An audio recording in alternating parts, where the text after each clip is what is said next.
Prince Dubey this side. Welcome you all to this video of how to protect yourself from viruses and from the having a knowledge of about viruses, how what are the different things that we need to follow. Okay, so do you think those basic security features on your computer are enough to provide protection from malware? Think again. 2018 was the year of the mega breach in the malware attacks, affecting big businesses like Facebook, Quora, and Marriott. In fact, the number of the records compromised increased by 133% from 2017. So, if it can be happen to $1 billion business, it can also happen to you too. As the number of the security cyber threats grows, you must know how to prevent computer viruses. In this video, we'll reveal vital tips to protect your computer from cyber attacks. Use strong passwords. Basically, let's start with the basic of your password. Keep your data safe by creating unique complex passwords. The best password symbol and are at least 8 characters long.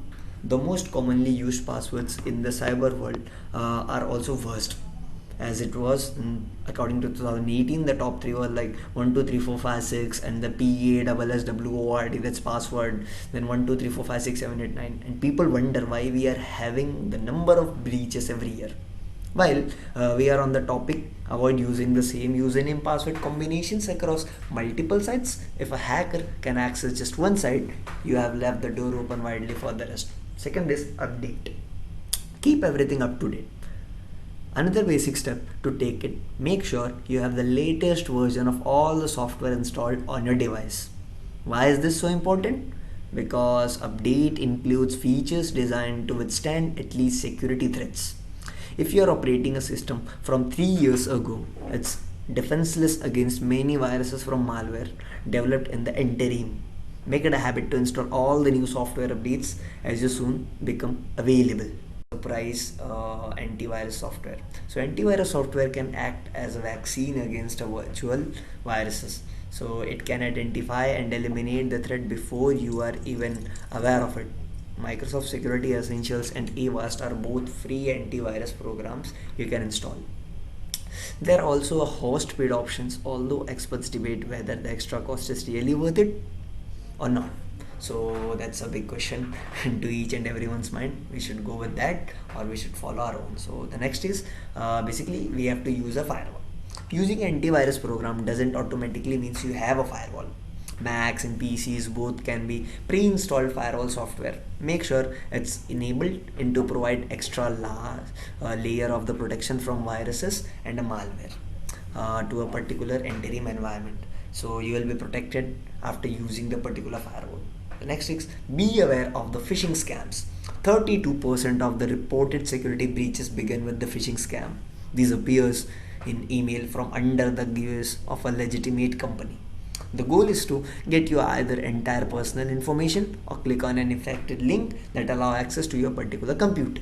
So any legitimate company will have its own domain name for emails. If any just claims that it's from PayPal or Netflix but ends with @gmail.com, it's a scam. Other signs include misspellings, poor grammar, suspicious attachments, buttons or links. A legitimate company will never ever invite you via email to log in and provide personal or billing information. Educate your family and staff. Most cyber attacks happen through an innocent action by an uninformed person. This could be a member of your family, a child, or an employee who is not aware of the smart internet practices. If you have any doubt about anyone, use your computer, take a few moments, teach them the basics. A few moments of education could mean the difference between cyber attack success or a failure. Next, know the signs of the infection. Despite of the best practices efforts, computer viruses can still happen. Do you know how to identify a virus? Just see it. It's the signs here: repeated error messages, unexpected shutdowns, computer suddenly slows down, takes too long to shut down or restart. Then the last is rapidly draining battery of your particular system. Any of these signs could mean your computer is infected. If you are more than one, the signs, you almost surely have a virus into your system. Make sure all your software is up to date and then perform a scan. you have can also search online forums and users who have similar issues and see how they have been solved. So till here, thanks for watching. Having any doubt, just connect with us.